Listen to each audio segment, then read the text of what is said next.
কালকে আমাদের নীলষষ্ঠী গেছে, ওই জন্য আজকে আমাদের সব নিরামিষ খেতে হবে। ইঁচড়ের তরকারি, লাউয়ের ডাল, সজনে ডাঁটা পোস্ত, ডিমা শাক, বেগুন দিয়ে সব মশলা রেডি করে নিয়েছি। আমের ডাল হবে, টক ডাল। আজকে এগুলো আমাদের টক তিতো দুটোই খেতে হয়। সব মশলা রেডি করে নিয়েছি। এবার আমি এক এক করে রান্না করব, তারপর আপনাদের।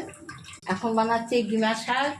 একটু রাঁধুনি ফোড়ন দেবো, একটু রাঁধুনি ফোড়ন দিলাম, আর শুকনো লঙ্কা ফোড়ন আর রাঁধুনি ফোড়ন দিলাম।